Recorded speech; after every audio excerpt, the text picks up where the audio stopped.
And there we are. Recording is in progress. So dearly welcome everybody to Resilience Coaching and Emotional First Aid with Havening Techniques. So some of you know some of these techniques from before. Some of you we've met, and some of you are complete strangers. So we're happy to get to know you. I am Ulf Sandström, and I am a trainer in Havening Techniques. I have colleagues here from my work in the Peaceful Heart Network, where we work with Havening and a technique called trauma tapping. And Florence, why don't you present yourself? So I'm Florence Osana, and I'm also a Havening trainer, and I'm based in Norway. Yeah. I don't have as much, yeah? Well, you have loads of experience from teaching, don't you? I have lots of experience from teaching. I'm a teacher in the Norwegian school system, and I'm teaching students in the age group 15 to 19 in the basics in entrepreneurship and marketing. And at the same time, I'm also a coach certified in the Norwegian Coach Association. So I coach mostly here in Norway. And I'm a Havener since 2015. I've decided to become certified in 2018.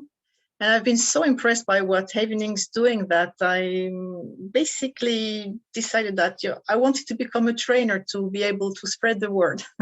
So I'm at the start of my career, but I've been very impressed with what I've seen with Havening. So when Ulf said, hey, let's try to have a seminar to just talk about self-havening, I was very enthusiastic. Yep. And we did a training. We did. I was there. I joined you on your first trainer training. Yeah, you were my mentor. And yeah. And we had great fun. And I really like the way you think. I really like the way that you approach stuff. You're very open-minded, and you have lots of experience from life that you put into Havening, which I think is the best thing to do. So I think that's great fun. So I've been working I started as a hypnotherapist. I went on to NLP, and then I met Gunilla Hamne. Gunilla, can I show you for 2 seconds? Is that okay? Yeah, sure. So this is Gunilla Hamne, and we've been working in the Peaceful Heart Network with developing a technique called trauma tapping technique with people who are some of the most vulnerable people in the world. Yeah, and we even have one of our friends from Moria here, Anne. So that's fantastic. Yeah, because we've been working in many parts of the world, starting out in the heart of Africa, Rwanda and Eastern Congo, and then being invited to many different places.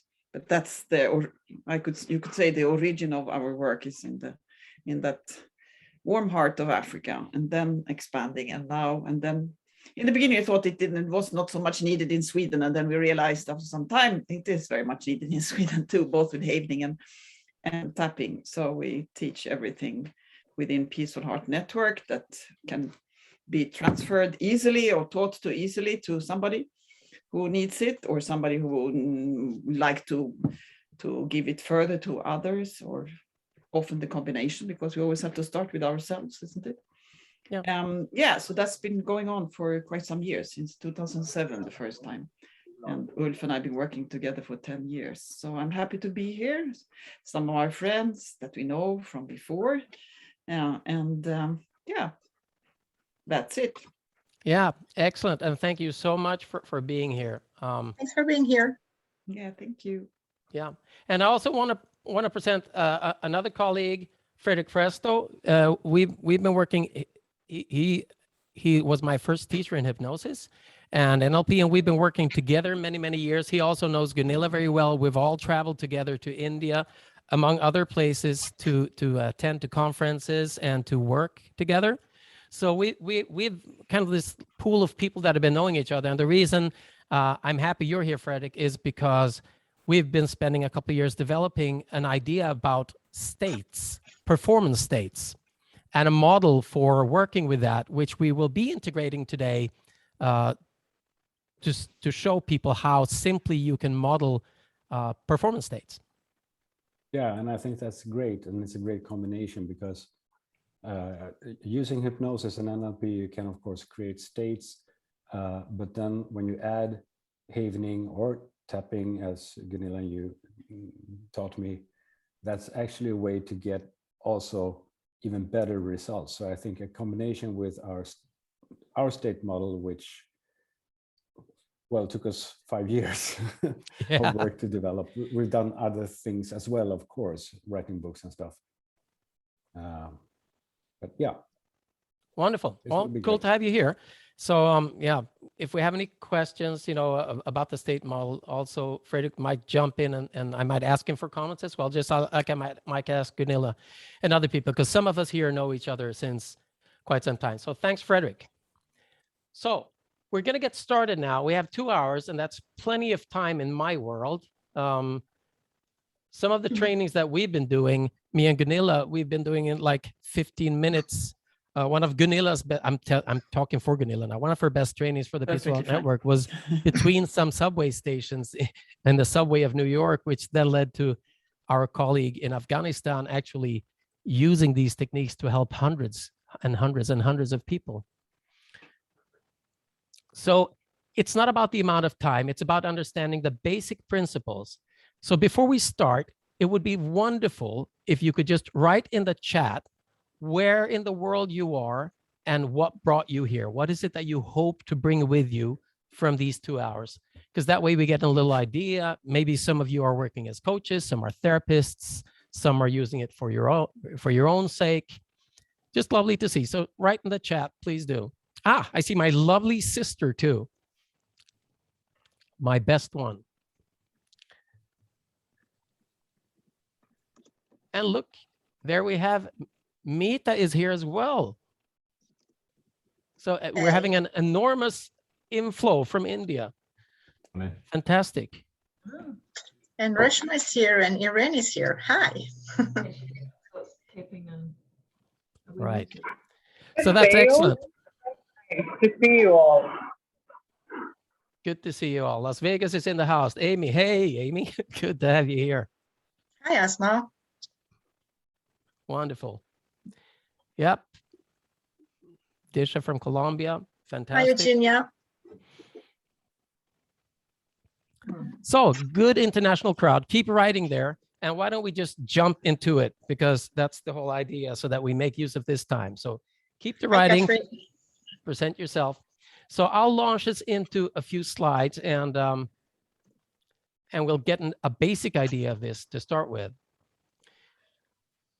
So here we go. Resilience coaching is about neural sculpting, and emotional first aid is about being able. First aid is a technique that allows you to help anybody who is in a state of extreme psychological stress, like a panic attack, for example. So we're not dealing with therapy at all today. Even though Haven Techniques is taught as a therapeutic technique, we're not going to deal with that. We're dealing with the positive side of neural sculpting and using and explaining how this technique works for that. Okay. So here's the deal, folks. Start by putting on your curiosity hat. This is vital. I don't know what yours looks like, but this is the one that I modeled for my grandmother. So it's not my grandmother, but it's her hat. So this is your curiosity hat. Okay. And then you enter what is known as a know-nothing state. This is from John Grinder, one of the founding fathers of neurolinguistic programming. It means let go of everything you thought you knew about havening, about emotional first aid, about resilience coaching, and just enter this and explore states of being through our experience of it. Okay? So we're exploring states of being. And before we do that, Florence, would you, with your wonderful voice, read this slide for me? Yeah, if the chat doesn't hide it too much, I can see it. So impressive results and enormous changes are possible without Herculean effort or magic formulas. Small adjustments, good systems, and the right processes. That's what it takes. Exactamo. So impressive results can make with very small adjustments and good systems. And that's what today is about. So let's just put our hands up like these praying mantas. Just put them up in the air, everybody. Yeah, you can have your hands flippy flopping like Lynn's. You can have your hands up like my sister. You can play piano in the air if you want. Just do this. And we're going to do this for approximately the vast amount of time, like 1 minute maybe. And this comes from a TED Talk about power posing by Amy Cuddy. And she did a lot of studies where she found that when a human, which is a mammal, which is you, assumes a power pose, it's something we do when we are joyful and successful. And it's the same across cultures. It's the same in New Zealand as in Las Vegas. It's the same if you're blind. This is the power pose of a human mammal. And we do that as a response to feeling successful, which are hormones in our body.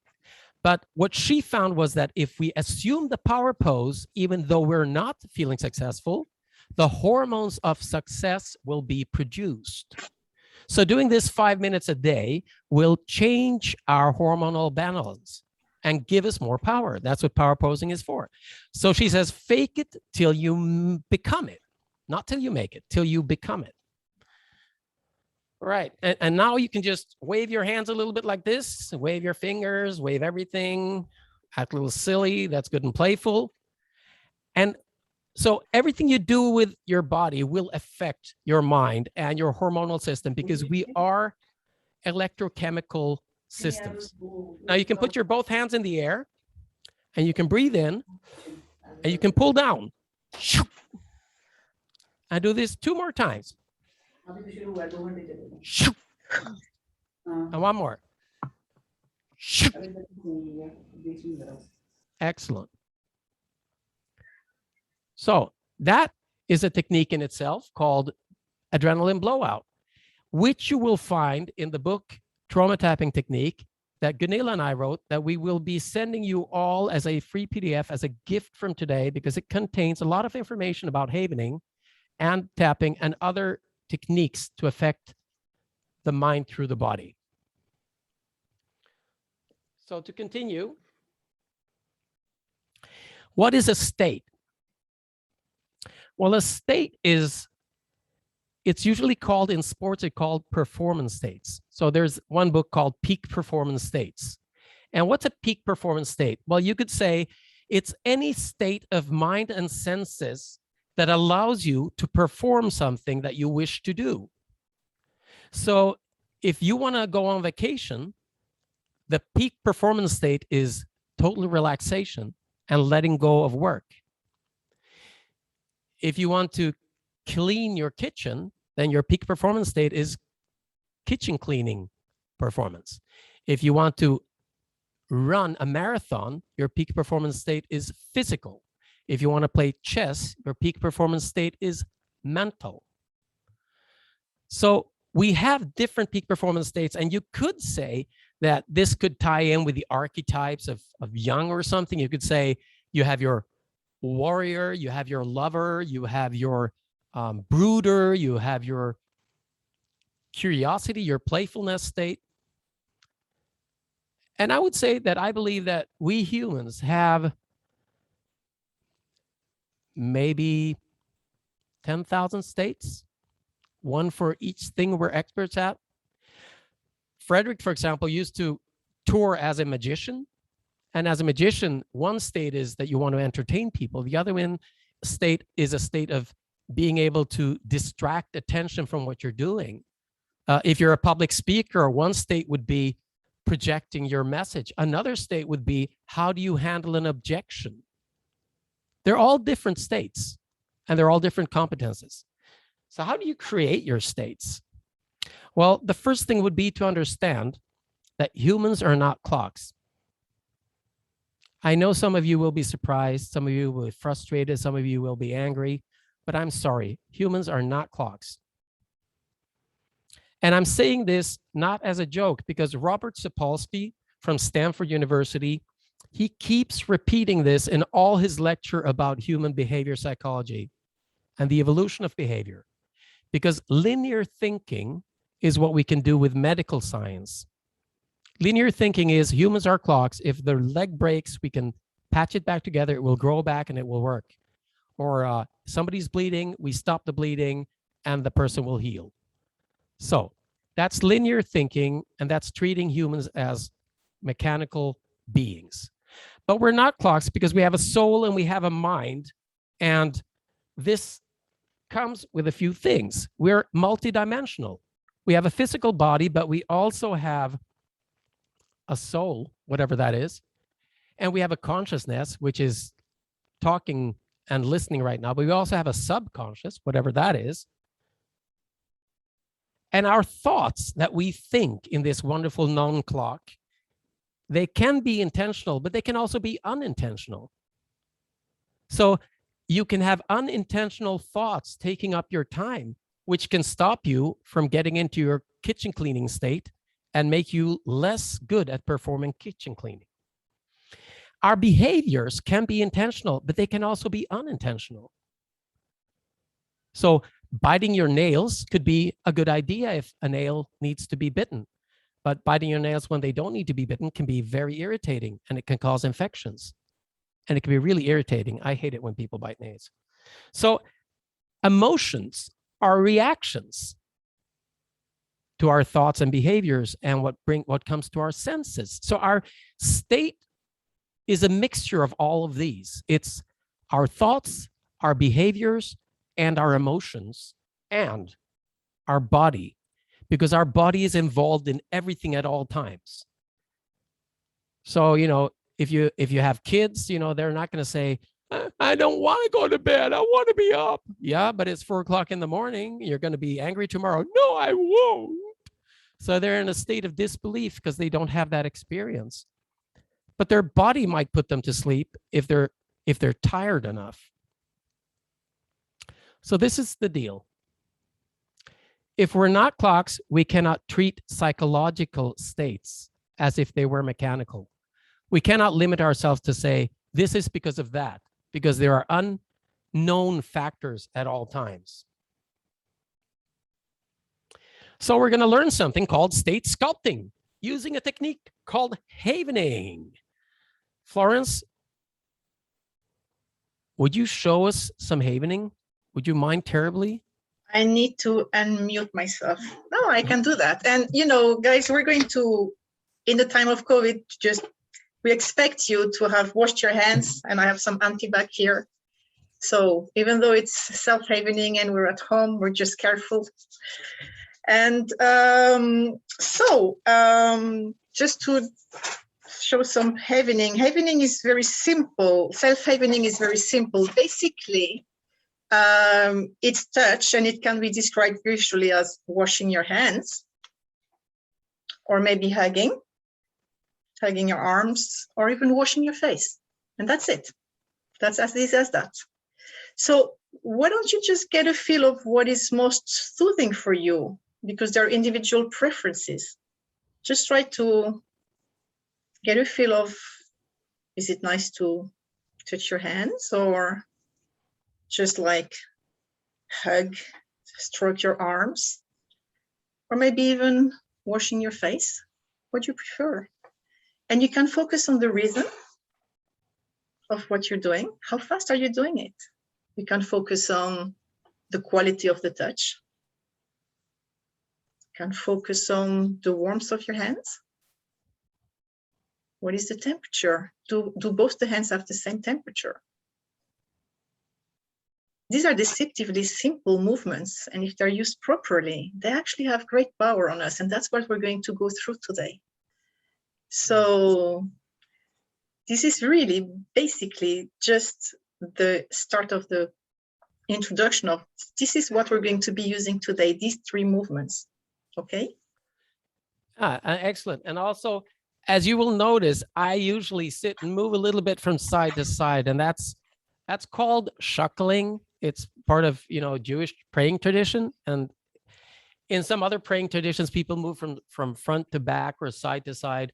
But the secret is this: your state is easiest to reach through your body, because your body is involved at all times. So there's always a body in there being involved.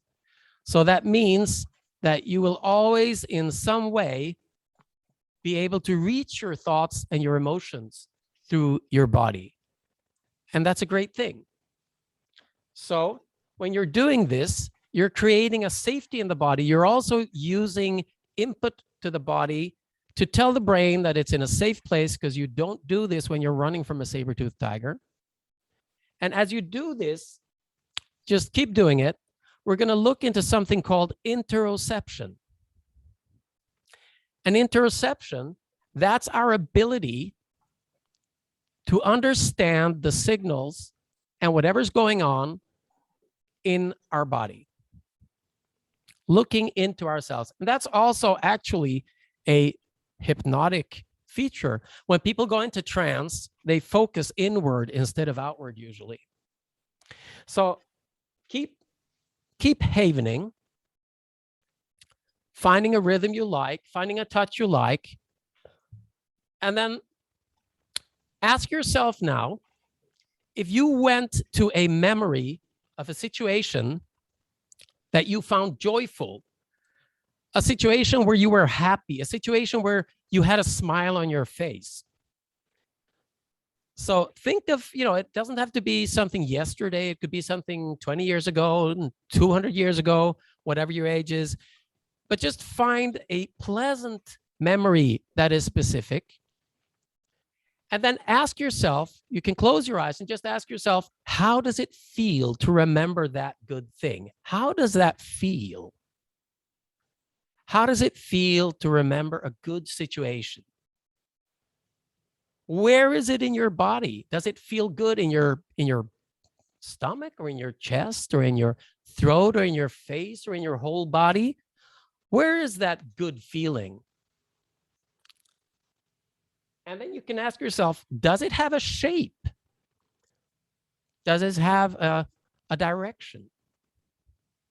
Is it moving someplace in you? Is it heavy? Is it light? Is it flurry? Whatever word you find appropriate for whatever that is that you sense and feel when you bring a good memory to mind. And then you can ask yourself, how strong is that feeling? Is it a high energy or a low energy feeling? Because if you're remembering that time where you were on the beach and you just dropped anything that had to do with stress and work, or you were just a kid and you just lay down and heard the waves, then that probably wasn't an enormously strong feeling, but it was a smooth feeling or a nice feeling. Does it have a texture? So just explore that in that memory, the first one that popped into your head. Explore that feeling and bring it to your mind, and allow yourself the kind of smile that you would have if that was you. So right now you're entering a performance state. And as you see, the person in the picture is able to enter this state at a very young age. It's not really that hard, So a performance state has a thought to it. It has a physiology to it. It has an emotion to it. It has a breathing to it. If you remember when you won the marathon, then you're probably, oh, I feel so good, because you were running. Or when you woke up in a sailing boat and realized that you had a dream vacation and it was lovely and the sun was shining and you could just hear, sometimes on boats, you can just hear the waves as they caress the hull of the boat. It is a very special sound.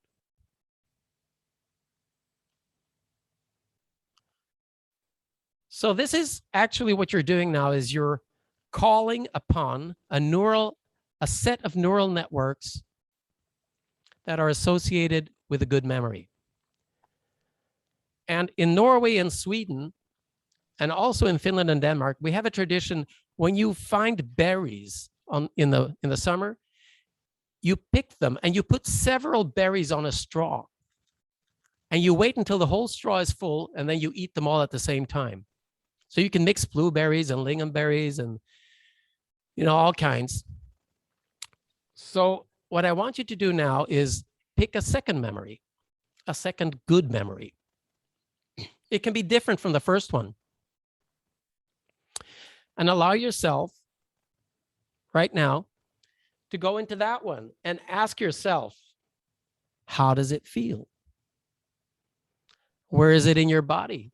Is it different from the other one? Does it have a shape or direction? How strong is it? Does it have a texture? That's right.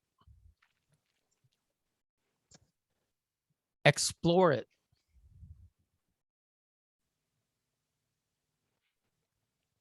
So just keep self-havening as you do this. Keep self-havening and exploring, because the self-havening will strengthen the calm through something which is called a delta wave. And we'll get back to that. Don't worry about the neurobiology or neuroscience of this yet. We're just exploring something pleasant.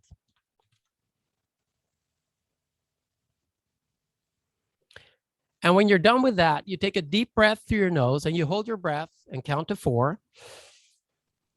And then you let the air out on the letter F, as in Philadelphia, which isn't the letter F. I'm just kidding you. So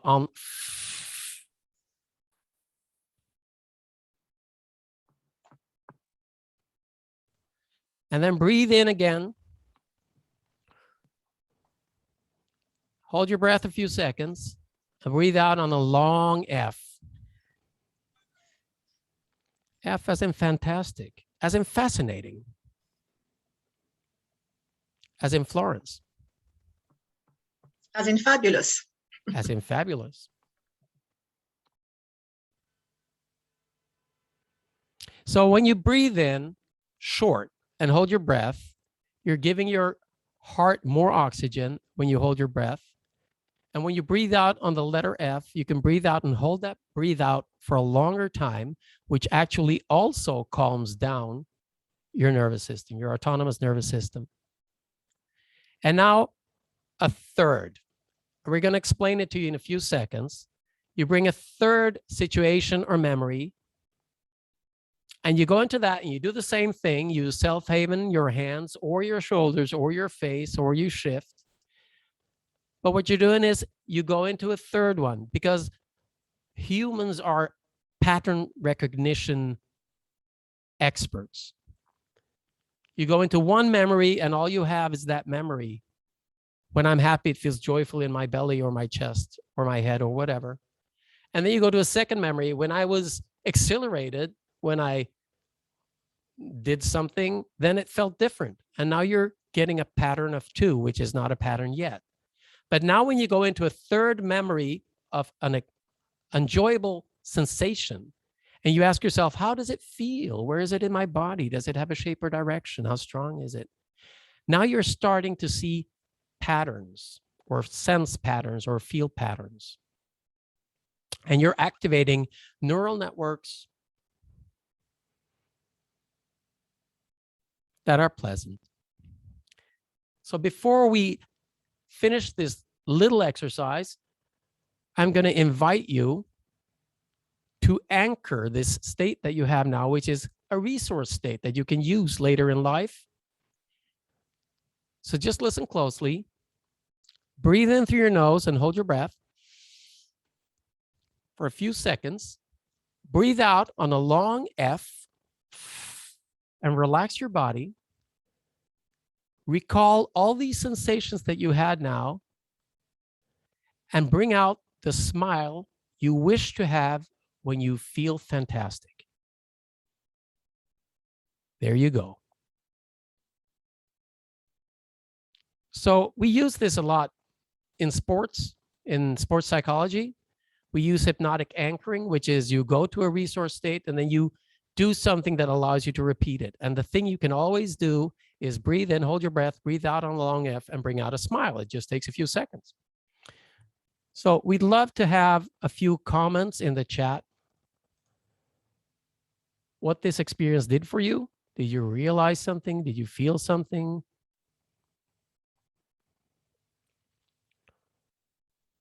So please share in the chat. We allow this to sink in.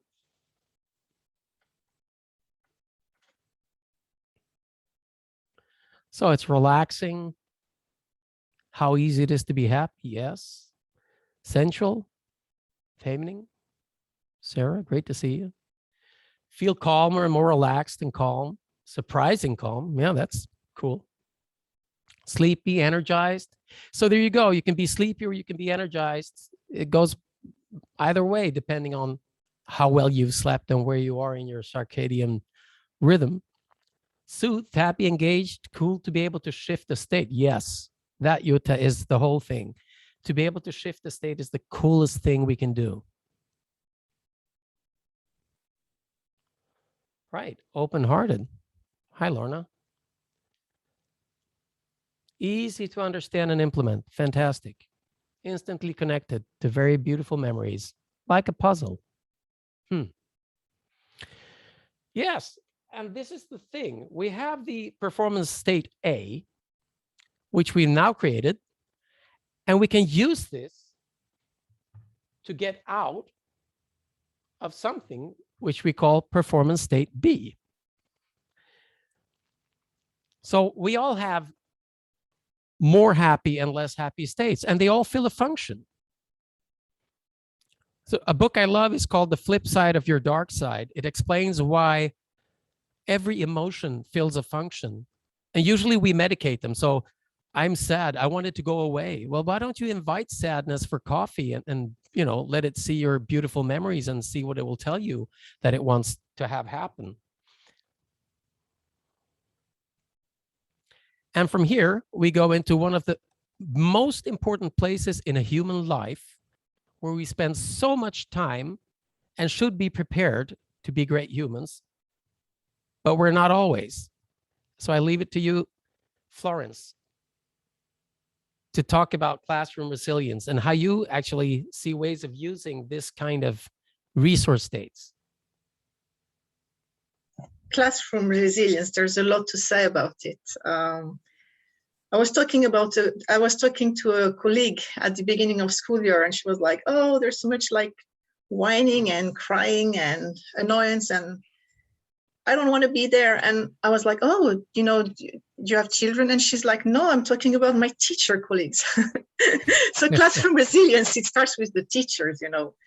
And self-evening is really great during the day, you know, just 2 minutes to just like get back in the zone, like just take away this excess stress that is there and like calm down. And there's so many interactions during the day that are unexpected, and we need to be very present, and we need to be very present to everybody. So being present to ourselves in a good state, we're the leaders, that's really important.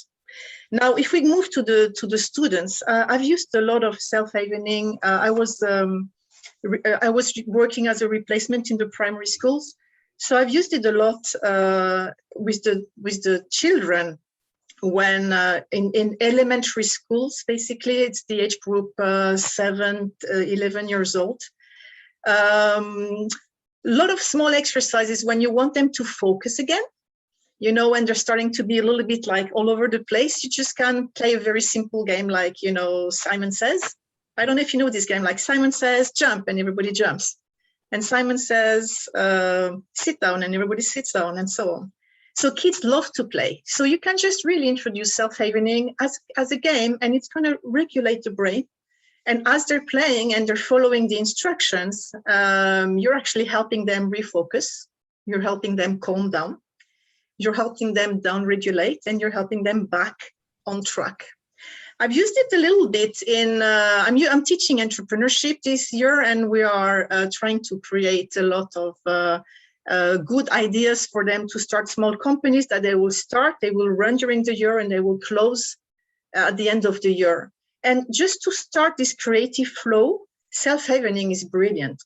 You know, just use it a little bit to boost creativity. You start it just a few minutes before generating ideas, and somehow the field seems to open up because the brain is much more receptive.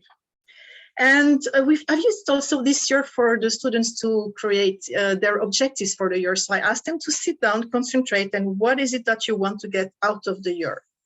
And they started writing down just a few minutes. And then I went through, okay, there's many areas in life, you have health and school and career and finances and hobbies and friends and so on. Just write a few minutes about it. And then I asked them to just go for a walk and do some self-havening while thinking about how great they were doing and thinking about their qualities. And when we came back into the classroom, I asked them to just continue writing about their objectives and asked them what happened. And they told me, it's as if it had opened up. It's like they're getting access to more of their resources. So that's really, really nice. Dr. Ron Rudin, who's the creator of the Havening techniques, he has a very nice saying. He says, I open my mind to learning, I open my heart to friendship, and I choose to feel safe, peaceful, and calm. And there are teachers in elementary schools who actually start the day saying this while self-havening, and it's really a fantastic way to prime the students towards the day. Now, these are all of the way you can use it to boost both, resources, resilience, creativity, wellness, and so on. It's also very nice to downregulate stress. And I've had 2-3 examples of it that are very, very relevant in the classroom setting. So one of them was in the primary school, we had a theater play. And these were the age group 10 years old. And some of the kids were getting nervous, especially one kid started getting into almost like a fetal position and she just couldn't get on stage. And we had 3 minutes to get on stage. So I told the whole group, I said, hey, just follow after me. This movement, I know it really calms nerves. It's really working well. So they start doing it and immediately they're like, oh, this is working. So they got this kid who was nervous to do it. Took pretty much 1-2 minutes. She was fine. And they just went on stage and had fun. So it can go really, really fast, just to calm normal nervousness. And the brain goes where you direct it. So if you just do it and on top of that, think about something pleasurable, it goes even faster.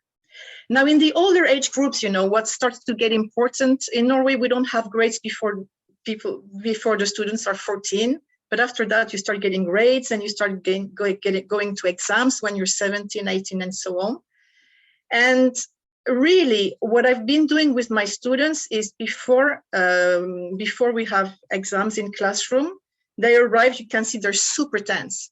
It's just when they're tense, just teach them this movement and ask them to just do it and tell me what happens. And you just can see they calm down. So it really takes away the overload and it helps them stay in the zone and it helps them stay focused.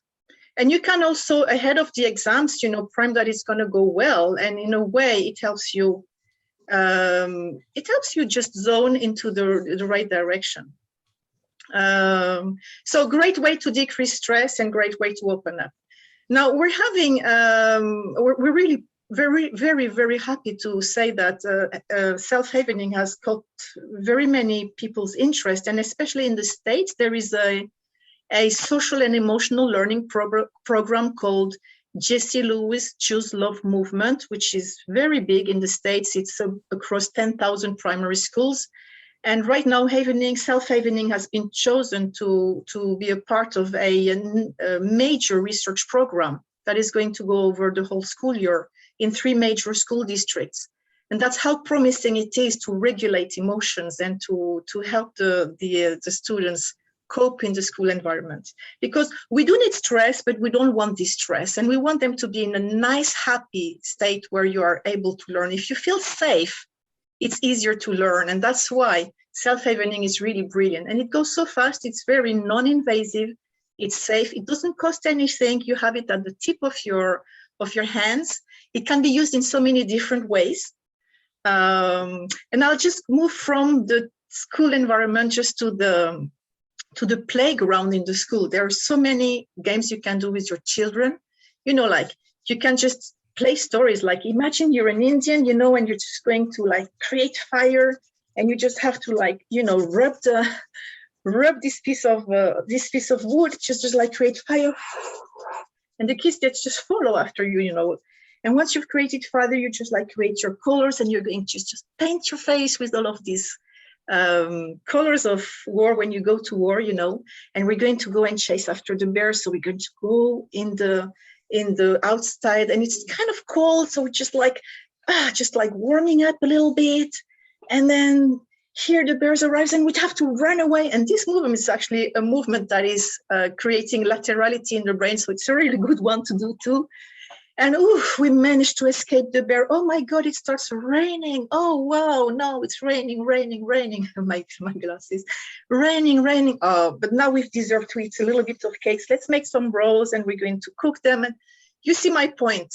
You can create all sorts of stories and have them playing along with you while you're helping them downregulate their emotions, feel better, and flood the brain with good brain waves, delta waves. So this is really nice. So I'm really a fan of self-havening. And again, very easy to use. It's easy to learn. It doesn't cost anything, doesn't require equipment. You have it with you. You just can use your imagination, your good memories, and use it. And, you know, there's actually peer reviews, you know, about havening that shows that it really works. There's a good base, a sound base in neuroscience. So yeah, I'm a fan of it. So that's it. That's the way I use it in the classroom. Yeah, it's fantastic. And, you know, it's the creativity of the way you use it. And this is the thing. This is when kids should learn it. Every kid in the world should learn how to regulate emotions. This is one of the biggest problems, how to gain focus, because a lot of the things when kids are, grown-ups are complaining that kids lose focus in school, they're not interested, their attention is going all over the place. That is not something that gets better with stress. That is something that gets better without stress. So a lot of the time, those symptoms that people are so keen to diagnose and give labels and stigmatize and shame kids for can actually be regulated by lowering their stress systems. So there's been our colleague, Peter Stapleton, Gunilla and I, we work together with Dr. Peter Stapleton in Australia. She has a program called Tapping in the Schools, where they're doing tapping before exams like you were doing. And the research from that shows that they have better exam. They have better scores on the exams, and they feel better. So it's really, really good. I'd like to tell you how we've been using this in sports a little bit, or not so little actually. So when it comes to sports, that's people who are grown up, some of them, but they're still playing like kids, but seriously. And this is a team called Dalkurd. So I was their mind trainer for 3 years, from Division 3 up to the All Swedish, which is the highest Swedish league.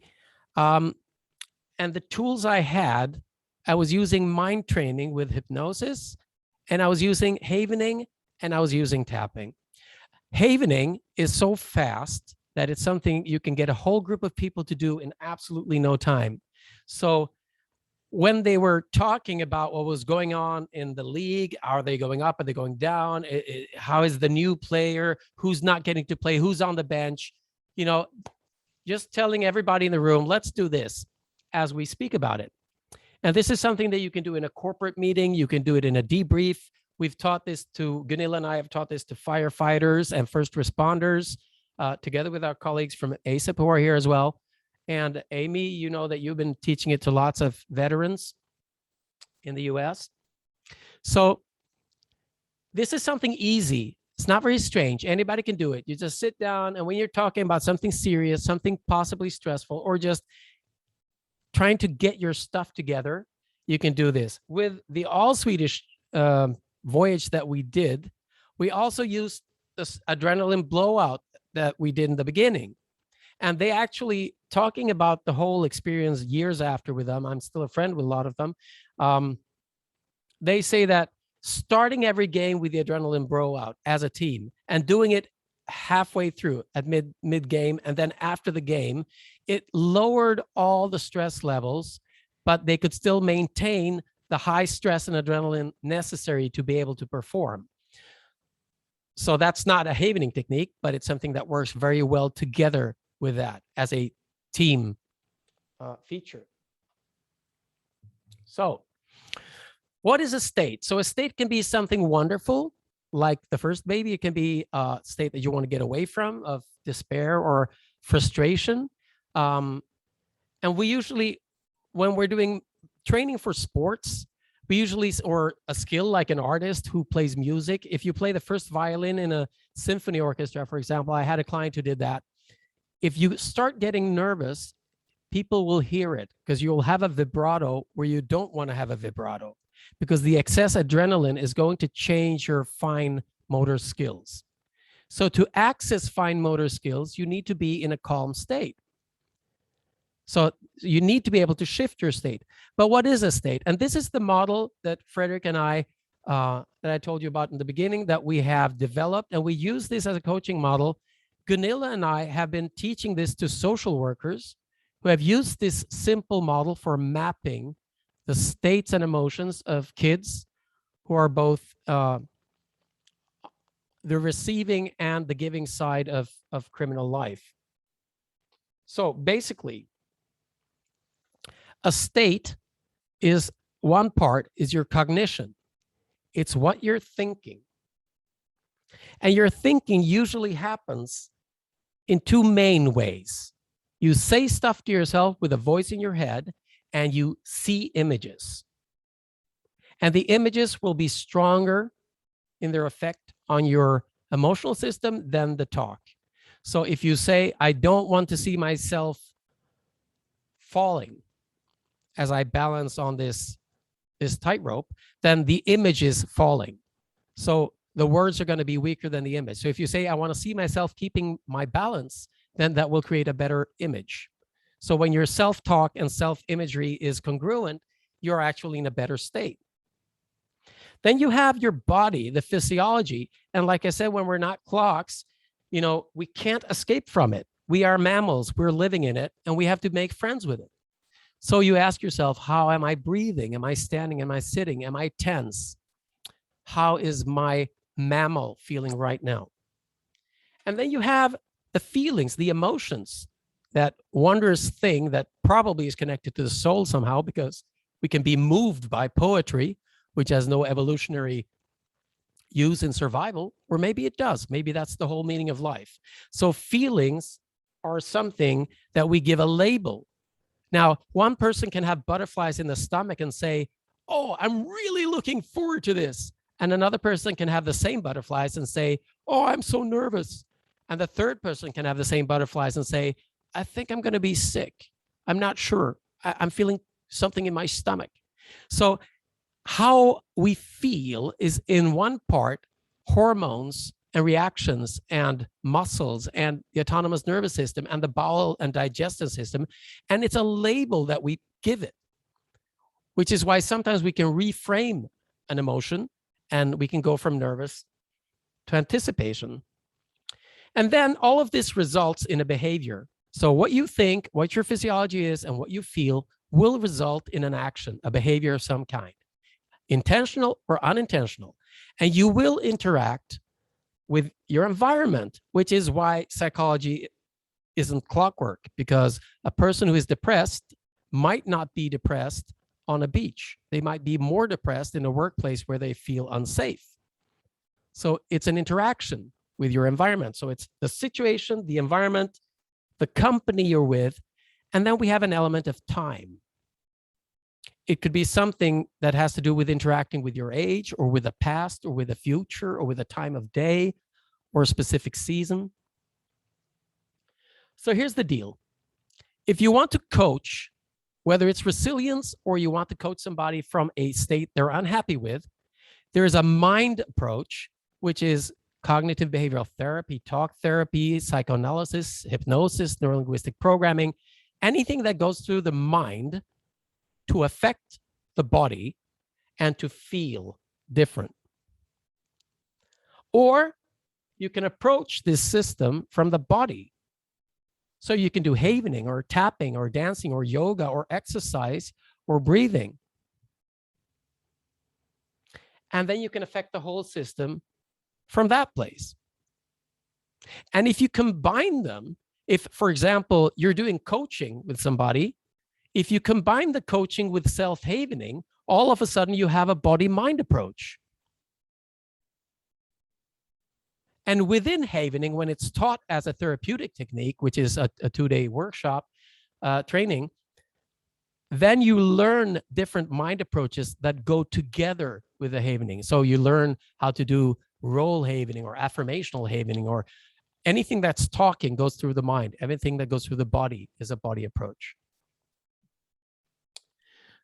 So when it comes to resilience, we need resilience for daily stress. That's our first concern, right? And like Florence was saying, resilience to daily stress for kids is school and playground. That's it. You know, social life in the playground, not becoming anxious, feeling safe, feeling heard and seen, and in the classroom. And for some kids, they need to find safety at home, because not all kids are blessed with a calm home. So if you want to create resilience to stress, you can see stress as a bucket of resilience. And this is the bucket of resilience. If you get too much stress, it will overflow, and we call it a crash state. That comes from neurolinguistic programming.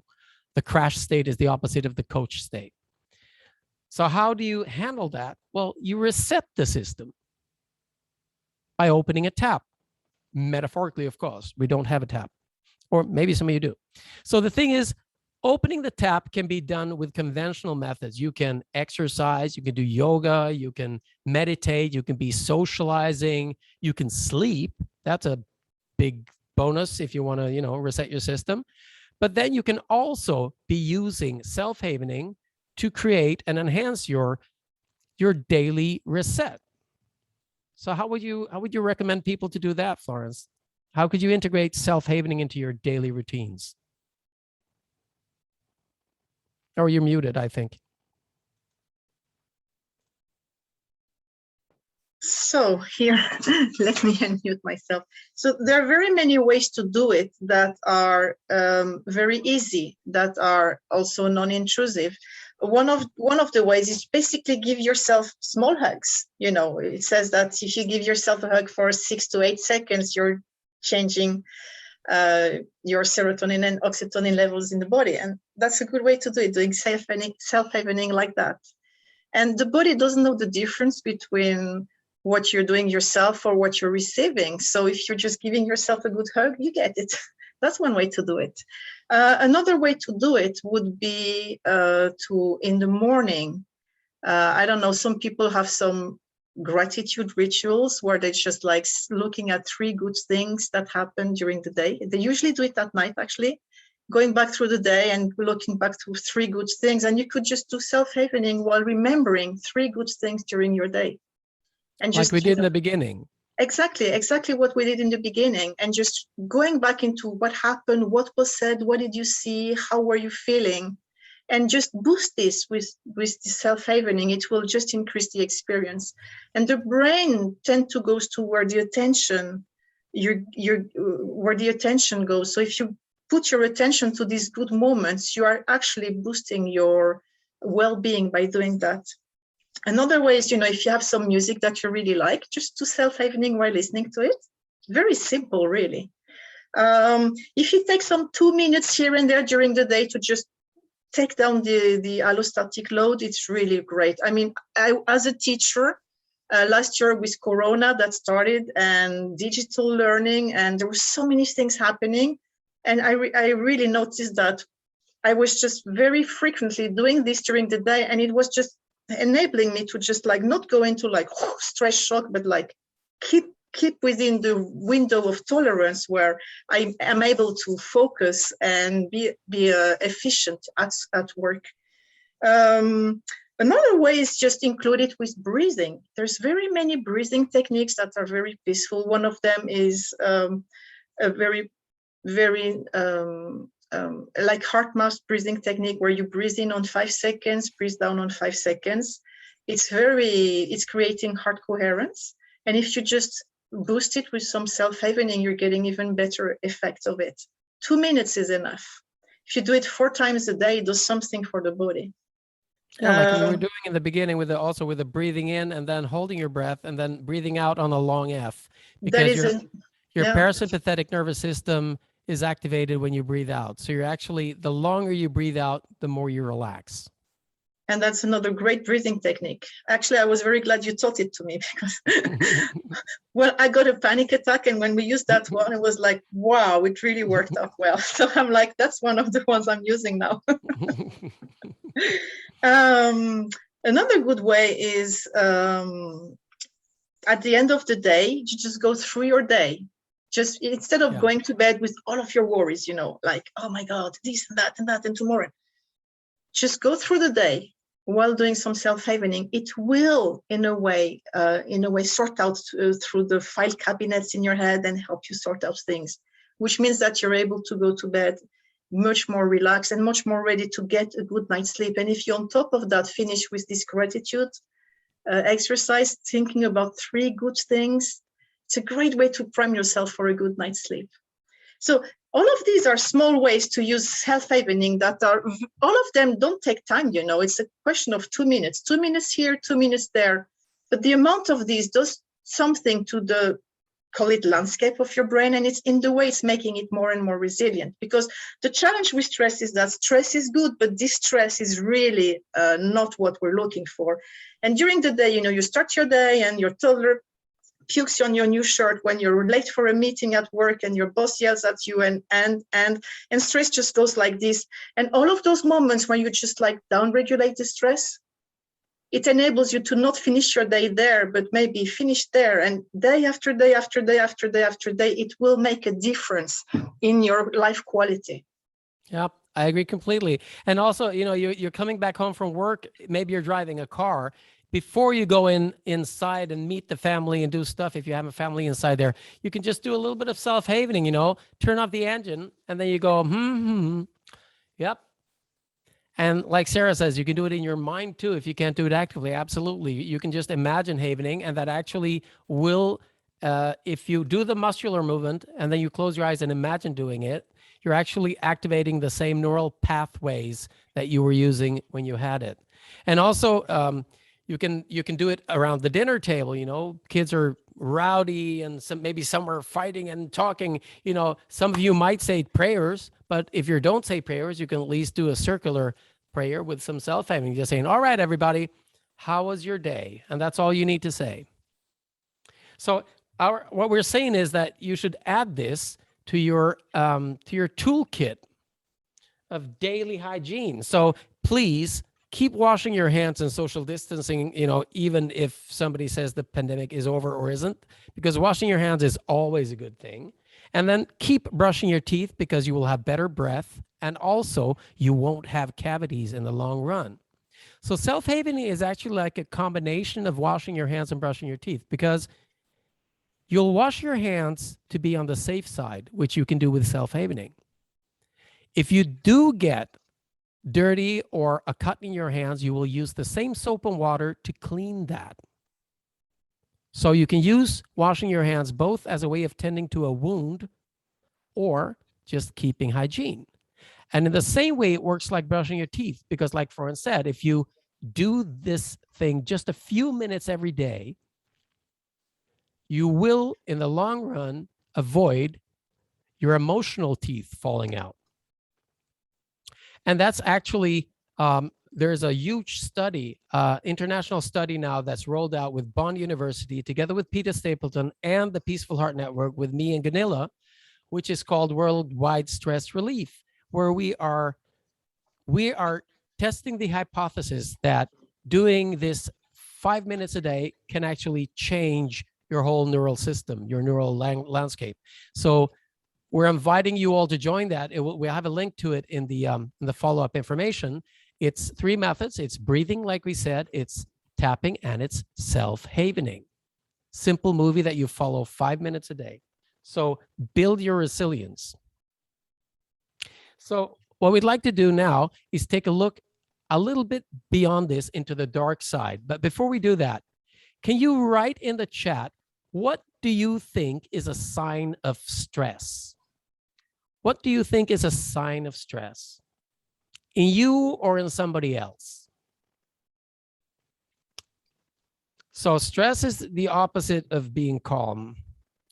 When you can't think anymore, that's definitely a sign. Withdrawal, absolutely. Tightness in the chest, yes, because you have adrenaline and it's making your heart pump faster, which affects your heart rate, difficulty to find your words. Heart attack is definitely a stress, or a stress in itself. Tension, insomnia, sleep gets affected, get hot. Boring. Absolutely. All of this and more. Wake up in the night with a fright, crying, stomach, discomfort, tightening in arms and chest. So you know all these, right? So we want to give you an acronym because you need to be able to observe the signs in yourself and others. And there's this thing with burnout. People who get burnt out are people who care so much about other people and doing a great job that they do not notice their own signs of stress. That's what burnout is. It's not hearing your body yell for help in time. So signs of stress, and here's an acronym for you. We love acronyms. And you can go, you don't spell basket with a C. And we're going, yeah, we do. So here's why. The E of basket is emotionally. It's your emotional reaction to an event or to life or to stressors. A stands for autonomous, functions of the nervous system reacting automatically. You're becoming irritable. You're becoming angry. Like you said, all these symptoms that you just listed are in here. Like Cognitive. blushing too. Blushing, Palm throwing up, sweating, bedwetting, cravings. and conscious and subconscious thoughts that are intrusive. Like we said in the beginning, we're not clocks. We can think, but we also can have unintentional thoughts. And somatization, that's changes that show up over time in your body. What would that be, Florence? Stiffness, pain. If you become sore, you're restless. You have headaches. Digestion changes. That would be somatization. Skin ailments. That's completely correct, Lillian. And then we have behavior. Now you see that a lot in your work, don't you? Behavior changes. Behavior changes are the absolutely major one. So me and Gunilla, we work mostly with trauma. People who are vulnerable, people who have been abducted to armed forces or gender-based violence or refugees. And we're using one of our hero techniques is self-havening that we teach and show people in minutes. And all of a sudden they can do something on a daily level to start handling. So changes in behavior that show up is nail biting, self-medication, avoiding certain places, overreacting to noises, to people, to situations, becoming more socially isolated, tearing your hair, biting your nails, self-mutilation in some form. All of these are behavioral changes that are a result of stress. And then we have the impact over time. So time is a vital part here. You don't get somatization after one day of stressing. Did you want to add something, Florence? Yeah, you were talking about the 1 day of stressing, and I was remembering the article you shared with me about how stress builds up and then it builds down, and this part of building down is actually positive. But again, stress that you cannot evacuate will add up, and over time will really create havocs. What is it called? Havoc? Havoc. Yeah. Havoc.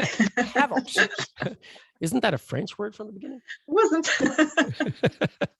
So what we want to say is self-havening is about helping yourself to create resilience and get away from stress. And we said that your state is a combination of your thinking, your physiology, and your emotions, and your behavior.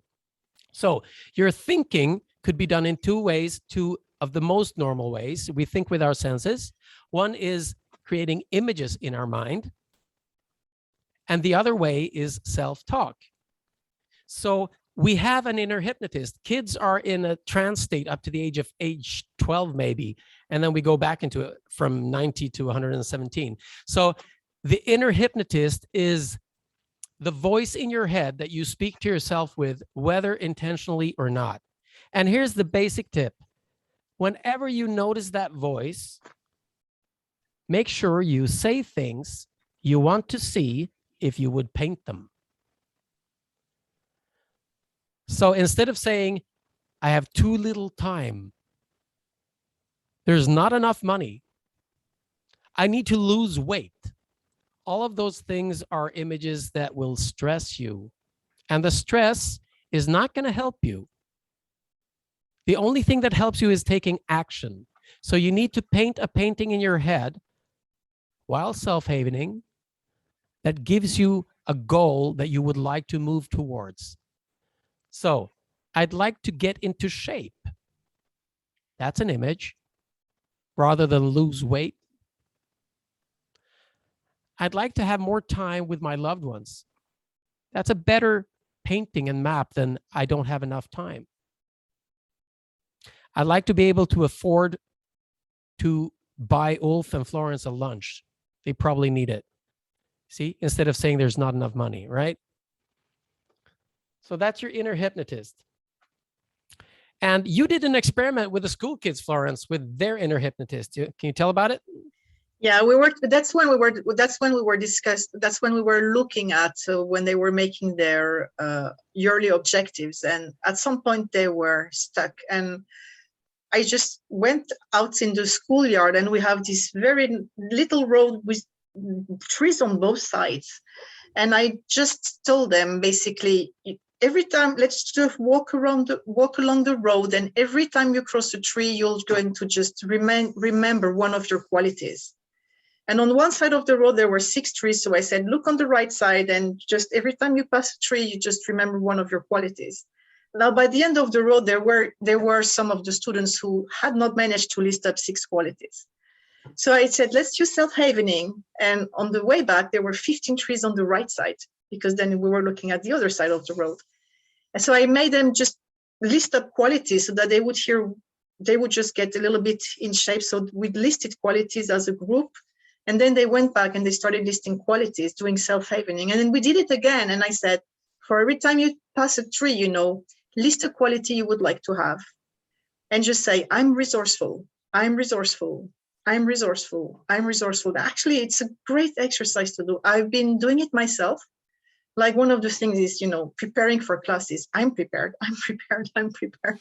It's like, yeah, actually, it feels I'm better prepared to for prepare. this crash course. I'm prepared for this crash course. I've actually done it today. I was like, I'm fine. I'm fine. It's gonna go great. In the end, it felt better. But this thing is, you're using this. You could use the alphabet just the same way, Just for every letter of the alphabet, list up one of your qualities. I'm adventurous, I'm brave, I'm creative, and so on and so on. So get help, self-help, to just expand your horizons, because you're so much more than what you think you are. Yeah, you're always more than you think you are. So here we have another one of Florence's excellent creative exercises. Actually, it got me a reputation at school, because I had a colleague who's teaching culture, and she said, I wanted to find out what you were teaching your students in marketing. And then the students told me, we went to observe and count trees. I was like, yeah, it helps. Yeah, that's it. Kudos to you. So there are so many different names for this working with body and mind, or working with the mind and emotion through the body. Some call it energy psychology, and there's a great organization for that in the States called ACEP, the Association for Comprehensive Energy Psychology. Some call it body-mind approaches, some call it body-mind techniques, and some call it psychosensory techniques, because we're using our senses in our sensory system to arrive to a change in our psyche. And psyche is actually Greek and means soul. So psychotherapy means healing the soul. So these are the normal senses that you would use. So touch would be havening or tapping or massage, or yoga is actually in a way a touch, because you're changing your kinesthetics. Sight would be image therapy, which Carol, who is here, does wonders with. And you can use drawing, you can use painting, you can use metaphors, you can use smell. There's smell therapy with lavender and different things. And we have a colleague in Costa Rica who combines tapping with aromatherapy for the foster care system on a national level. You have sound therapies of so many kinds. You could be listening to music, or you could be listening to sound of waves, or you could have binaural beats from Monroe University that allow your brain to go into a dissociative trance state, or you could be using gong healing with meditation bowls. I know that Mita has some wonderful ones and works with that. And then you can use taste therapy too, because I mean, some people use food as therapy, and somebody was saying that eating could be a way of dousing stress. And sometimes it is for sugar or quick reward, and sometimes actually changing the taste in your mouth can change your relation to an issue. The thing that happened this morning left me with a foul taste in my mouth. Well, Robert Sapolsky and his Stanford lectures, they've shown that, he explained that, and they're free. Do see them on YouTube. Robert Sapolsky, Stanford. He says that the same part of your brain that will react with disgust to a taste or smell will activate to a distasteful action of somebody else. So when a person does something immoral, you will actually have the center of your brain that activates a foul taste in your mouth activated. So we're primitive and we're reusing stuff. So here's the two methods that I'll give you a short background, because we're moving into the part that is emotional first aid. So we looked at resilience, and we looked at coaching in the school and classroom and with sport teams. So I was working with Gunilla, and we were using trauma tapping, which is a modality of tapping that we have developed specifically for working with traumatized populations. So we do this in countries and places where there is no other help. So it's not, how can you do that, or how is that allowed? It's nobody else is there. So what we do is we did a modality of tapping that doesn't require talking, that's easy to learn and remember. And in Congo alone, there's, I think, 300 languages, not dialects. So it was essential to be able to do something with big groups of people where they couldn't speak. And also, when you're dealing with people who are victims of gender-based violence, they don't want to talk about it again. They've talked about it enough. It's a suffering, and they can be re-traumatized. So to do it in silence as a group has been extremely efficient. And we've done a study on tapping with liberated child soldiers together with Peter Stapleton. It's published in a journal, and the results are clear. It works.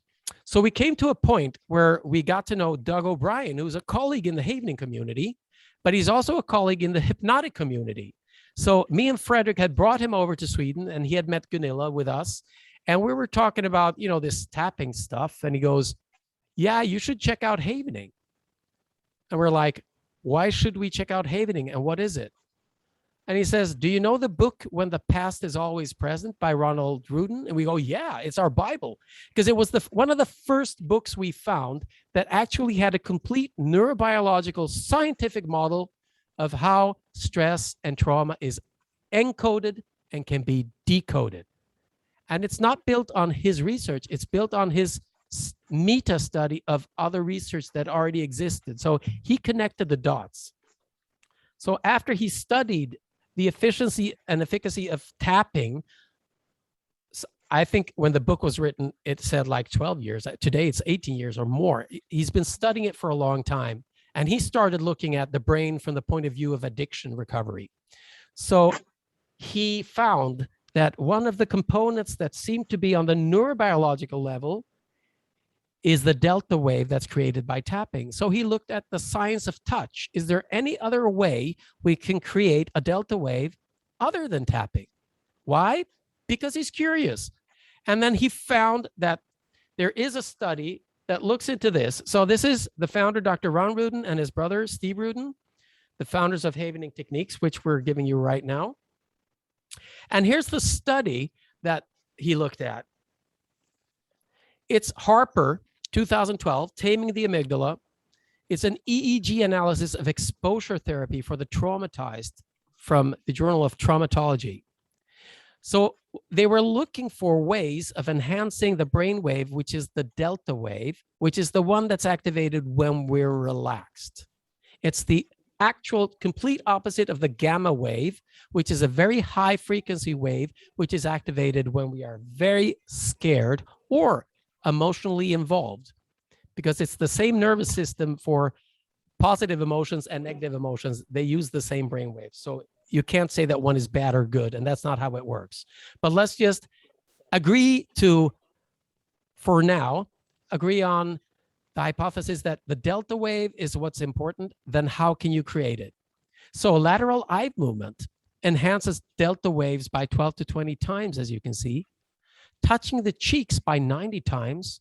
Shoulders 5 to 38. Obviously, there's a big variation between people. Vibrating pads on palms 3 to 4 times. The knee, as an example of a point where it doesn't really mean that much, is 1 time. And what they found was that it's different from person to person. So for some people, the shoulders could be better than the cheeks. And for some people, even though lateral eye movement would give a good delta wave, it could be a painful, because if you're traumatized, moving your eyes fast can actually be stressful. So this was the study where that led to looking into delta waves. And delta waves on the face 90 times, lateral eye movement as in EMDR or other integral eye movement therapy, lots of eye movement therapies. Shoulders 5 to 38, palms of hands 5, and back of hand 1.1. But beside the delta wave, other things that calm down the body is engaging fine motor skills. So it's not only about let's get a delta wave rolling here. It's also about fine motor skills. It's also about bilateral stimulation, which you get crossing your arms, but not like this. And you can try face havening like this right now. Just put your hands from under and do this. And you're going to see it's a very different sensation, because now the brain is going, I'm doing this. Am I? Am I really? Or is it somebody else? What is this? So it adds a bilateral confusion or overstimulation level that actually can be quite useful. So now we're coming to one of the vital points of how we're regarding how you can use havening or these other body, mind, mind, body approaches, psychosensory techniques. We're not clocks. We're pattern recognition creatures. So what does that mean? It means that anything we encounter will activate our experiences prior to that of any series of related unconsciously or consciously coded events stretching backwards over time. So if you look at a spider web with dewdrops in it, touching the web on one part, for example, reminding somebody of their flopped math exam, will reverberate through the whole web into the other side of disappointment, which is connected to that for somebody maybe. And disappointment is connected to not getting to eat enough ice cream because your sister stole it, which is connected to your sister who was a lovely creature, etc., etc. So when you activate a memory, you're not activating just that memory. You're activating a whole neural network of patterns, which means that you're walking through a series of states. So for me, I've been using this to work with war and conflict survivors. So this is Lesbos. That's me and Gunilla working there with, these are refugees arriving in a raft, a life raft for 10 people, but they're 80. And they're hypothermic babies in the middle, and then mothers who are stressed out about their kids and happy they reach land. And then there's all these helpers from the aid organization that are yelling and excited and noisy, which is extremely stressful. It's actually more stressful to the people in the boat right now in this image than having crossed the water. So what you need is you need to calm people down. And this is an example of our colleague, Germando, playing the bongo there, working with liberated child soldiers in Congo.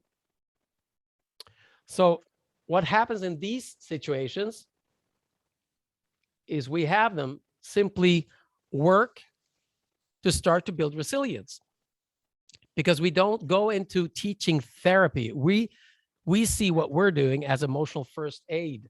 And if you look at it from the point of view of an accident, there are 3 ways of using self-havening to prepare for, handle, and resolve a situation that was emotionally intense. One thing is before, by creating your daily resilience, because that means that your bucket of resilience won't be all full and your landscape will be one of calm and resourcefulness.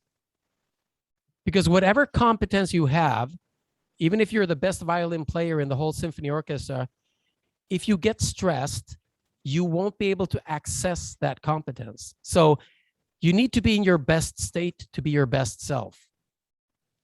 And if you're in your best state and an accident happens, you're more capable of handling it. So one part of emotional first aid is actually to create your daily resilience so that you don't flip your top when something goes bad.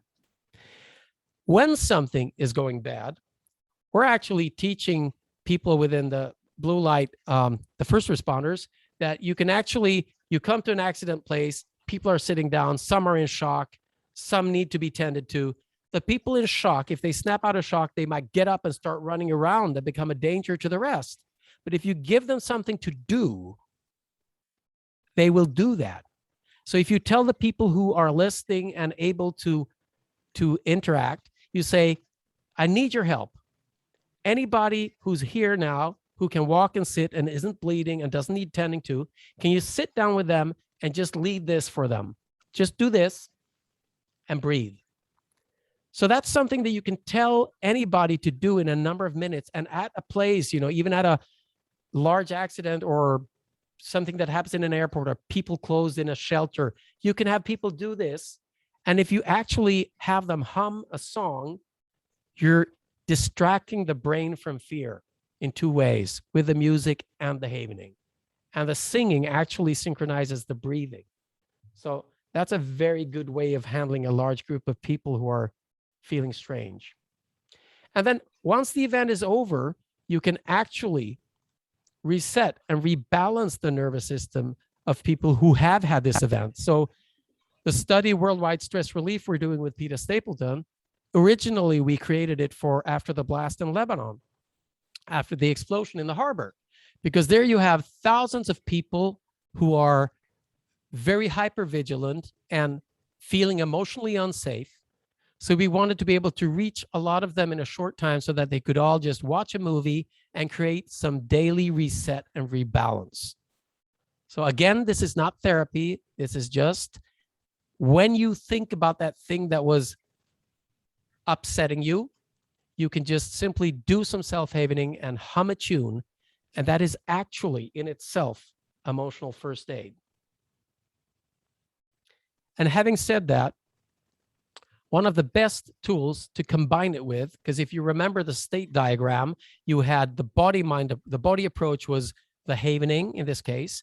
And then if you want to go through the brain and say anything at all, then you should look up verbal first aid. And in our book, Trauma Tapping Technique from Gunilla and me, that you're getting as a PDF in a mail following up this, there's a chapter written by Judith Seaman Prager, who is one of the authors of the book, The Worst is Over, Verbal First Aid. You say what you want to have happen, not what you don't. We're back at the inner hypnotist here. Say words that create images that you would like to see painted. So examples of this is saying, as the title of the book indicates, the worst is over. You can feel safe here. I am listening. I need you to help me. I need you to help me. Can you please do this while I tend to your leg? It's not harder than this. I would like to add something, Ulf, because you have years and years and years of experience in this and working with very, very population that are very vulnerable. But I have personal examples of being, you know, anybody who just knows this little thing and these sentences. And I've been able to help friends of my children who happened to have an accident while they were at home. One person believed they had broken a rib. and was really in much pain, didn't manage to breathe, was just crying. And because I knew these things, I could immediately use them. So the first thing I did was to do some, just, ask the person to, you tell them, I need you to, the worst is over with the kick you got to your rib. I need you now to just help me by just breathing deeply and just do this movement. And within 2 minutes, the pain had diminished and the person had stopped crying. And then we went together to the hospital to get the ribs checked. But it was very efficient. Yep, it is actually. It's wonderful. Ginny has to go. Ginny, so thankful you were here. You'll see the recording afterwards. So I'd like to add to this, and I agree, Florence, completely. I'd like to add to this that there are 3 states. We talked about states and creating your states. And I said there are billions of states or thousands of states, but some of them are very main. They belong to 3 categories of states of mind. And these 3 categories are the playful state of mind, which is the puppy that waves its tail and that is happy and is looking to play with you. So if you throw a stick, it won't feel threatened. It'll feel happy. It will just run and get it. And it will be happy if you pet it. And if you hold out something to eat, it will try to get it. Right? Just a short question from Lottie. Would you do havening on someone if the person is not possible to get in contact with? Any person, even during a panic attack, if you can tell them, I'm here for you and I'm going to show you something, and you show it on yourself. This is a way of calming down. Is it okay if I do it for you? Just nod your head if that's okay. And they will nod their head. I've done it loads of times. And then you have asked permission to do it for them. You should be careful touching people who haven't asked for it. Again, if it's a child and the child is not possible to respond, then you can ask a parent to do it, because the child will instinctively think that's okay. So getting back to the 3 major states, playful state, everything is fine. The heart and light, it's all good. Let's do it. Let's play games and let's socialize, and everything is possible. And then we have the other types of states, which are threat states, where you are stressed, you're reactive. It's a spiral. It keeps spiraling. It's a toxic trance, we call it, our hypno-homies. So you're reactive, you're irritated, and can everybody just move out of the way, because we need to do this now. I need to solve this. The result is important, not the relationship. And then the third type of state for a human being, and most mammals, because we share the nervous system, is when your amygdala takes over. And we call it in sports psychology, you go past the amygdala line. So imagine a line just under the tripod saying, that's the amygdala line. Once you pass it, it's survival. It's life or death. The brain is shut down. You're not thinking anymore. And please try to behave anyhow. So for your inner hypnotist, the voice that you have in your head that tells you if you're stressed or threatened is, I can't, I have to avoid this. There's not enough money. I find it hard to do. This is a difficult thing. I believe it's impossible. I must practice more. I have problems. That's the voice of your inner hypnotist painting the paintings of threat. The voice of play in your head is, yeah, of course it's a challenge, but we can do it. We shall overcome. I have never done this before. I'll probably be great at it, in the words of the famous Pippi Longstocking. And everything is possible in this state. And then the voice in your head when you are in survival mode is silence, because your language center in your left brain is turned off. So these are your 3 states. And I know that we're not supposed to talk a lot about trauma and post-traumatic stress and stuff, because in some countries, you're not supposed to treat that. And we're not proposing that you treat it. But we want you to understand something about the acronym PTSD, so that you can regard it differently, and people can actually self-treat. And it's a recommendation on the Trauma Center for War and Torture Survivors in Sweden. They actually have on their webpage, while you're waiting in line for proper primary care and treatment, please use these body, mind, psychosensory approaches, because they have been known to help their systems, and sometimes even to alleviate your response. So normally PTSD stands for post-traumatic stress disorder, and that's a big insult to Mother Nature and evolution and God and the universe and all her friends, because it's not a disorder. And don't try telling a war veteran that they are suffering from disorder, because that's a double insult. So we propose perpetuating traumatic stress defense. It's a perpetuating defense system that is there to help you avoid similar stuff in the now and in the future.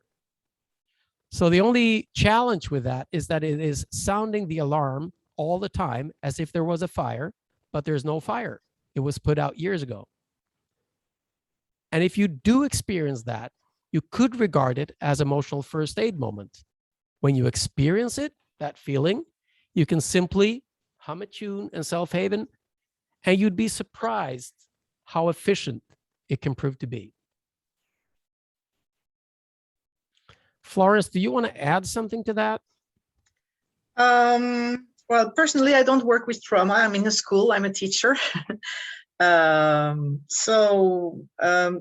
only thing I would like to say is I've been so surprised last year when we were under so much pressure at work. I mean, it was so easy to just go over in a state where your brain just stops working, basically, because it's too much, just going overload, too many hours, too much stress, too many things that are new and that have to be tackled like this, handled very quickly. And 2 minutes of this would always bring me back into a zone of being able to focus and work.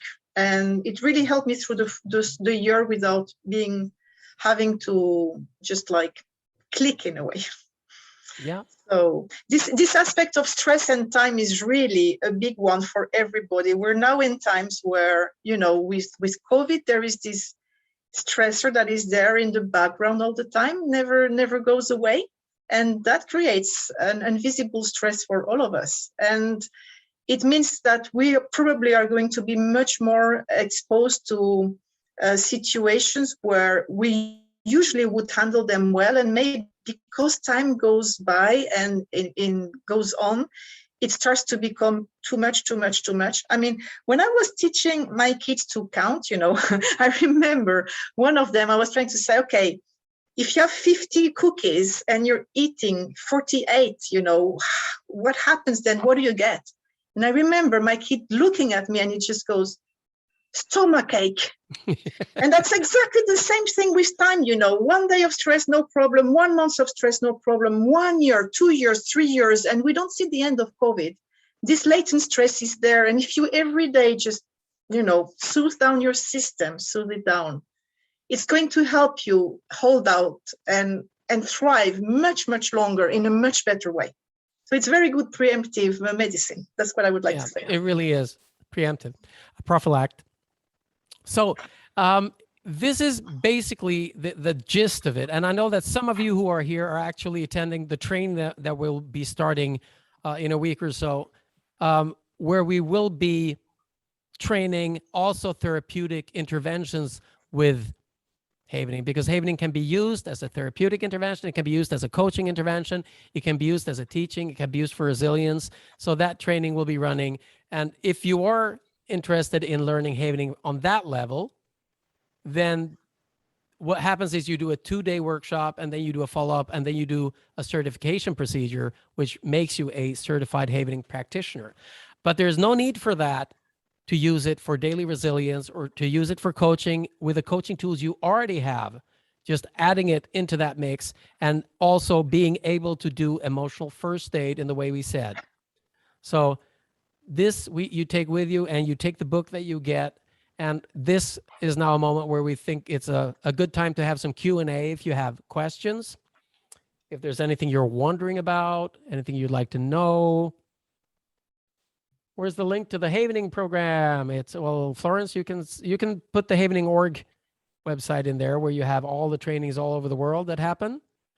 There's lots of trainers. There's lots of different trainings going on there. Most of them are online now. Some of them are live. And also, in case some of you realize that you have questions later, you wake up, tonight or tomorrow, or wherever in the world you are, and you're going, oh, I just realized my question. And so we thought we'd give you the answer to any question right now, preemptively. So here it is. This is a challenge. We are almost 70 people here. And if any time in your life you run into a question where this is not the answer, then you just send me a text message and I will personally buy you lunch. Okay? So those of you who have met me or Gunilla before, you know this. The answer to anything in the whole world, and I will buy you lunch if it's not. So, it depends. Is it okay to use havening if somebody is fainted? Well, it depends. Can I use havening instead of brushing my teeth? I don't know. You have to try it. Is it always 5 minutes or could it be 20? Yeah, it depends. Is it dangerous to overuse havening? No. But again, it depends. So if you don't have any specific questions, let's see here. There was this question to you, Ulf, about specific techniques for the women who survived sex-specific forms of violence. Yeah. You have a program designed specifically for women. Yes. That's your arena. Yeah, it is. So, yeah, Drisha laughs. So if you do the havening training program, you will get those techniques automatically because that is part of that, when I teach it at least, because that is where I come from with my experience. And to be honest, it's very little, it's most about common sense and not having a lot of ideas about what it is. There are some specific things that have to do with surviving gender-based violence because depending on the culture you're in, there's survival guilt and there's different kinds of shame and not telling people and telling people. But the tools are very simple and it's easy to work a lot with it. I don't know, Drish, are you still here? Yes, I am. Yeah, Yes, so- I am. So would you mind, I mean, you have been using these techniques, haven't you? Yes, we are starting to use them like systematically with a group of women in a shelter, prostituted women who are leaving prostitution. But we still don't have like a very something that we can share about how they're evolving. We want to go slowly, but we hope to inform more about this because we do have very, very complex cases. I mean, so we're getting there slowly. Slowly, Yeah. but we hope to share this information maybe next year. Excellent. And you know that anytime, if there's anything we can do, you just, send an email and whatever. Thank you. But we would about appreciate, I ADHD? mean, if we could set up a group of experts or people who work with women, I Yeah. think we do have like specific challenges and Of it would course. be great to share our experiences around them. I think that's a great idea. So why don't we do that? Because there's loads of cases and we're in the Peaceful Art Network, we're collaborating with people in organizations working with this all over the world. So there's lots of experience to move around. And Gunilla actually started her work as an activist with a shelter, safety shelter for women in Sweden. Can I use havening as a standalone thing as a practitioner? Absolutely. Is it best used in combination with anything else? Well, I would say this. I know lots of people that have havening as their main modality and they use it and it works lovely. And having said that, if you ask Bessel van der Kolk, who is one of the biggest trauma experts in the world, he says, don't come to me with one fix-it-all tool. You should have life experience. You should have tried at least one more technique or two. He actually says 5. So it's definitely one of the best tools I think you could have for working with trauma or working with people therapeutically as a practitioner. And I'm very happy that I also have other tools. Simply because ADHD. My chat is not working. Yeah. I was wanting to ask you how can we work with ADHD also? People with ADHD. Yeah, well, so my answer is definitely it depends. A lot of people in Sweden that we've been working with have been misdiagnosed with ADHD and ADD when it actually is trauma. Mhm. So what we do is we treat everybody with that diagnosis. We look at what is it in their life that isn't playing out the way they would like it to. Mhm. Most of them have no issues working with video games for a long time, which is a very sheltered environment where they feel safe. But it's problematic in a classroom where it's noisy and where they don't feel safe and there's lots of distractions. So I would work on the stress side of it. And I've done that with quite a lot of kids and it's worked very well. But most of the time, it turns out it's not ADHD. It's actually stress and trauma instead. Thanks. Thank you. Now we do have to specify that, you know, everybody works with Havening within their Scope and certification. I work as a coach, I work as a teacher, so I'm not getting close to any of these trauma area that Ulf is mentioning. Yep. So, but there is a lot about the coming training. There is loads of good stuff for coaches in there too. Loads and loads. I mean, the thing is this, the only reason the word trauma comes up is because when we react with the amygdala, it's because it's been a conditioning that makes us reactive. So you never do diagnosis, you never work with it that way. If you're a doctor, if you're a psychotherapist, you're a psychologist, and you have the right to work with those diagnoses, then you do that. We're not working with diagnosis, we're working with symptoms. And symptoms are symptoms of stress, regardless of where they're from. In addition to that, I do work with that, but I do work with it in a context where it's appropriate. And that goes for everybody. I work with resilience building at school and handling normal nervousness and normal everyday stress, you know, and everyday stressors. It works beautifully there. Exactly. So, dear peeps, what we would like you to do now is assist us with something that is called after action review. So this is something that is used, originally it came from the US military, but today it's used as a family therapeutic tool, actually, and a coaching tool, and excellent for kids. So it's about when you did something in the past, instead of asking yourself, could I have done it better? Could I have done it worse? Was it good? Was it bad? Those are actually quite irrelevant questions when it comes to enhancing your learning experience. The two questions that you want to ask after you did something is, what have we learned? That is our primary takeaway. And how can we use it the next time there's an opportunity? So we'd love for you to write in the chat right now, what is your takeaway from 1 hour and 50 minutes of a French, Norwegian, Swedish instruction team about havening in resilience coaching and emotional first aid? What did you learn? And how can you use it?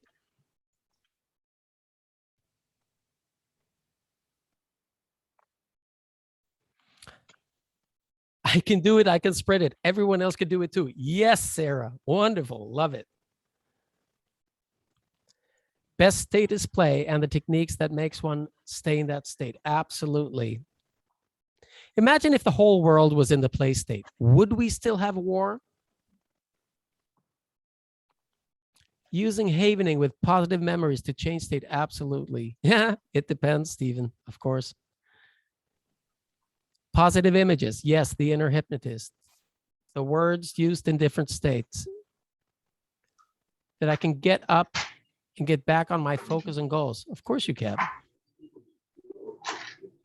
A lot of information that I will try to use for my patients. Yes, family, friends.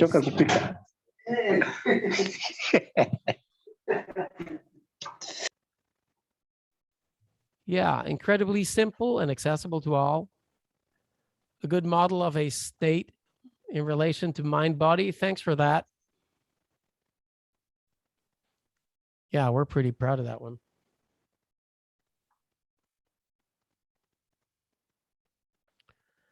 Self-regulation and responsibility is key. Yes. Yes, taking responsibility for your state. 5 minutes a day to build Yeah, resilience. that's a great one. Yeah. It really works out. Test haven and safe haven. Absolutely. Learn a new tool to share with people. Please do. Experiencing stress and trauma. Yeah. Activation. Exactly. The symptom. No, it's not therapy. It's symptom resolution.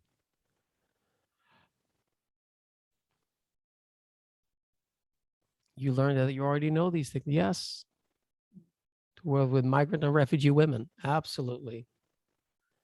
The simplicity and the universality of this technique. Thank you It's so brilliant. much. Thanks for sharing that. So we're going to be sending you the recording. We're going to be sending you the book, Trauma Tapping Technique, which also has havening and self-havening and how to work with groups and how to apply this with music. Simple and effective. My outburst will be, yeah, taken care of. Simple and accessible, can start immediately, yes. So anybody joining the training who's already here now, this is the first part of the actual training, because you need to understand this about havening too before you start to learn it in other ways. So use it when you can use it. Yes. So thank you so much. If there's anybody who wants to demute yourself and get on the mic and say something or ask something or share something, you're very welcome. We're done, aren't we, Florence? Yes, we are. We're happily done. And I hope we managed to make you curious about starting to use self-havening. It's free, it's at the tip of your hands, it's available every day, it's safe, and it's really brilliant. It works, it's powerful. So have fun with it. Yeah, experiment with it, you know. Thank you very much, Ulf and Florence. I actually am going to use it immediately as of today. I am holding a group of 100 people, and this is the perfect way to start.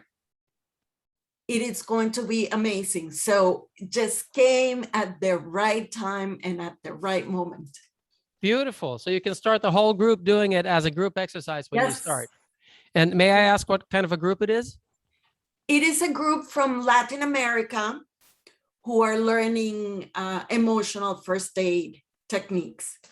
So Beautiful. this is wonderful, wonderful. Beautiful. And thank you for doing that work. You know, I love it. Yeah, Ulf, I have just come out of, 2 months back, I came out of COVID and I was in a state of anxiety. And now I'm doing havening very, very regularly. And it has helped me come out of my anxiety so easily. You know, otherwise I had to go on pills or maybe, something anti-anxiety, but I didn't have to do that, So havening has really helped me personally. And I'm applying them with my clients who are coming in for help, for therapy. And I start with havening and end with havening and teach them havening, and they do all of it. But sometimes they take it non-seriously. They don't take it very seriously. What is all this that you're doing to me? So sometimes they don't go and practice, and that's what makes me frustrated. That it is such a powerful technique, but sometimes they don't take it very seriously. It's deceptively simple. Yeah, deceptively it's like, simple. really, is that going to help me out? But yes, it really does.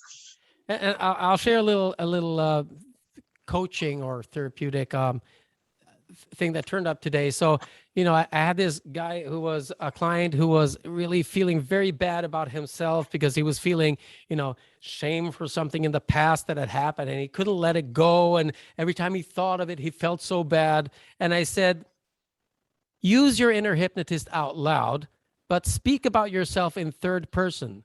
What do you mean? He says, well, I'll do it for me. So I said, oh my God, Ulf is really ashamed, isn't he? What is Ulf going to do about this? Ulf is in trouble, and he started doing this, and he cracked up into laughter because he felt so silly doing it. But that's what happens when you dissociate from yourself by using your own name. So he just did a name dissociation with havening in a playful state, and all of a sudden it was gone. 10 years of shame flew out the window in a couple of minutes. Thanks for sharing. Ulf and Florence, I wanted to say thank you so much. And I'm very grateful to my friend Drisha for introducing me to the two of you. I'm a therapist in Palo Alto, California, and I'm super excited about discovering this tool of havening. And I'm wondering if you'd feel comfortable with me sharing the recording with some of my colleagues who could also benefit from listening and learning. If people here are comfortable with it, if nobody protest, we'll do what we'll do is we'll send out the mail with it, and we'll tell people about it. And you have to make sure that I will see if somebody has any objections, right? Because that's what we told people when we started recording. If not, we have other recordings where you will be able to share with them freely. Okay. So Sounds definitely. good. And Palo Alto, that's where all the crazy stuff happens in the world. So, we're happy that you're sharing this from now on. Thank you so much. And I hope to see you in the future. And if you want to share it with them while you're watching it with them, that's fine. We just don't want the video with people in it to be spread, in all kinds of places without asking people. I hear you. Thank you. Excellent. And Florence, the strategies with kids was wonderful. I also work with kids. Also And nice. it's so lovely how you integrate the havening techniques into storytelling. I thought that was beautifully creative. Oh, storytelling is fantastic with children. I mean, you have them there right there and you bring them where you want. Yes, beautiful. So you can build their resilience in such a beautiful, elegant way. Yes, keep up the wonderful work. Thank you. Will do. Thank you. Thank you. Thanks a lot. All right. This is Lita. Can I just share a little story? Of course. Do we get to see you, or you're sharing it in the blind? I'll have to be blind because I have low bandwidth. I'm so sorry about that. Okay.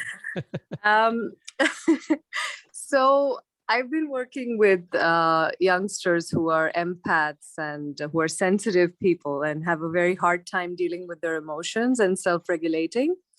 And I've been using your song actually. And it's been amazing. So I really wanted to share this. Apart from the technique itself, it's also the music and the energy you put into it. And it's just like an instant pick me up. It's like having tiramisu.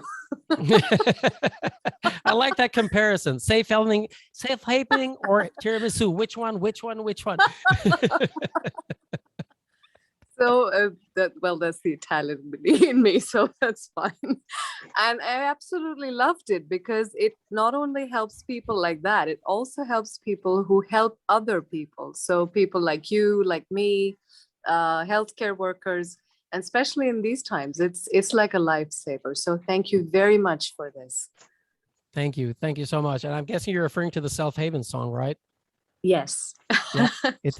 It will be released soon with an enhanced video in which you will be appearing. Oh, well, thank you. Excellent. Wonderful. Thanks, Sarah. Thank you. Thank you. Thanks, everybody. All right, peeps, we're at the end of the road, or the beginning of the next road. And for those of you who are joining us at the training, we look forward to seeing you there and carrying all the way through it into certification. For those of you who wish to do that, we're trying out a brand new enhanced certification track, which is loads of fun. And for the rest of you, stay good, share the goods, do like Sharon is doing in Palo Alto, just share it. And Sharon, if you want to share the books and stuff, feel free to spread that, faster than the flu. Will do. We have lots of high achieving people here who'd love to read some more. Excellent. Okay, so let's get this last havening going. So everybody just, put your hands together, wag a little from side to side, and remember those 3 great feelings. And you have fun too, Stephen and Mary. And, you just, haven a little bit back and forth, put the smile on your face, and now add the smile of, whatever we shared here and now, which was great too. Reach into your inner shamanic protective animal creature guardian, which we all know could be anything from a porcupine to an elephant, and enjoy that and be that. And then do this. Rub your hands really, really, really fast like this, and then hold them like this and see if you can sense any kind of energy between them. And then you put them together and lift them up just at the height of your eyes, and you blow into them you look up into the ceiling, those are the butterflies of learning and anticipation that will land in your heart and stomach as you sleep and make you wake up with a smile. So thank you all. Thank you. Thank you. Thank you.